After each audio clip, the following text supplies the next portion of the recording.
Hukum dan HAM Mulyanto mengunjungi kantor Komisi Nasional Hak Asasi Manusia Papua di Dok 5 Kota Jayapura pada Selasa 11 Maret 2025. Ini bertujuan untuk membahas kasus-kasus pelanggaran HAM yang terjadi di wilayah Papua. Lengkapnya akan disampaikan oleh rekan kami Tribun Papua, yaitu Yulianus. Bagi rekan Yulianus, laporan selengkapnya. Ya, terima kasih rekan Arin dan juga selamat siang Tribunas dimanapun berada. Saya Yulianus Moga, jurnalis Tribun Papua di Kota Jayapura. Iya, Wakil Menteri Hukum dan HAM Mugianto mengunjungi kantor Komisi Nasional Hak Asasi Manusia Komnas HAM Perwakilan Papua di Dok 5 Kota Jayapura, Provinsi Papua pada Selasa tanggal 11 Maret 2025.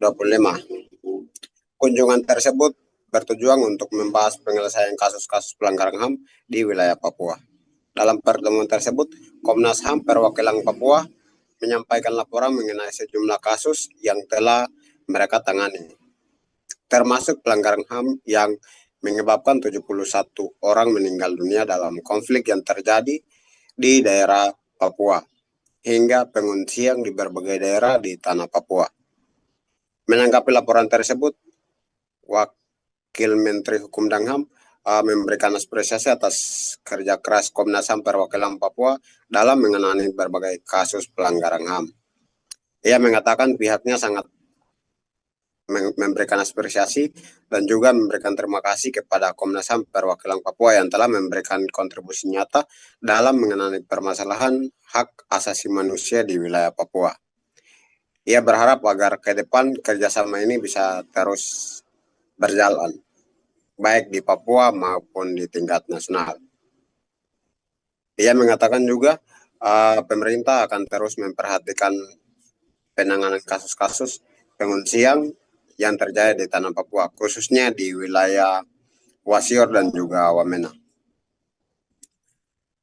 Selain itu, ia menambahkan bahwa pemerintah akan terus fokus pada penyelesaian masalah di tanah Papua.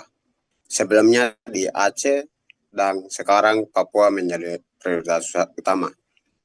Kata dia, di Papua kasus Wasior lebih mudah ditangani karena ada data yang disediakan oleh Komnas HAM Perwakilan Papua.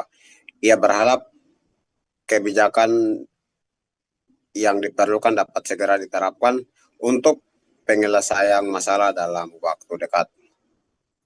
Sementara itu, Ketua Komnas HAM Perwakilan Papua, Pritsa Mande, menyampaikan bahwa dalam pertemuan tersebut mereka telah menyampaikan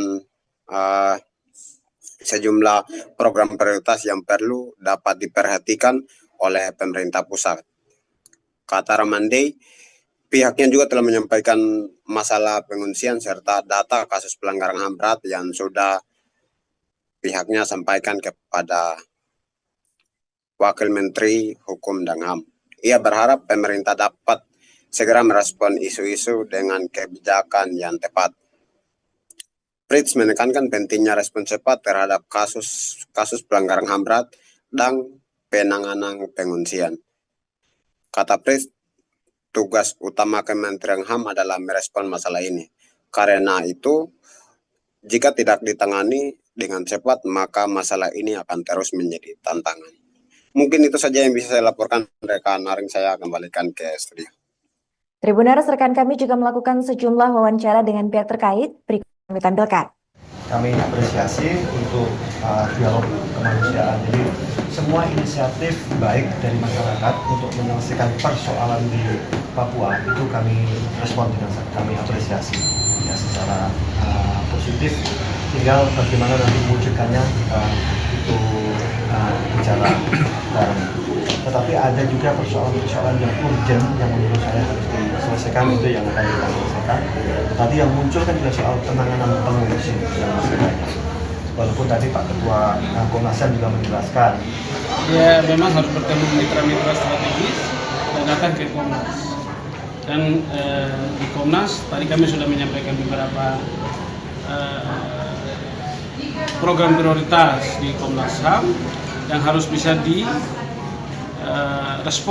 oleh mereka. Karena kalau mendengarkan penjelasan tadi kan dia tidak menangani kasus. Tapi bagaimana menggerakkan Pemda untuk melakukan kebijakan-kebijakan yang bisa. Download Tribun X sekarang, menghadirkan lokal menjadi Indonesia.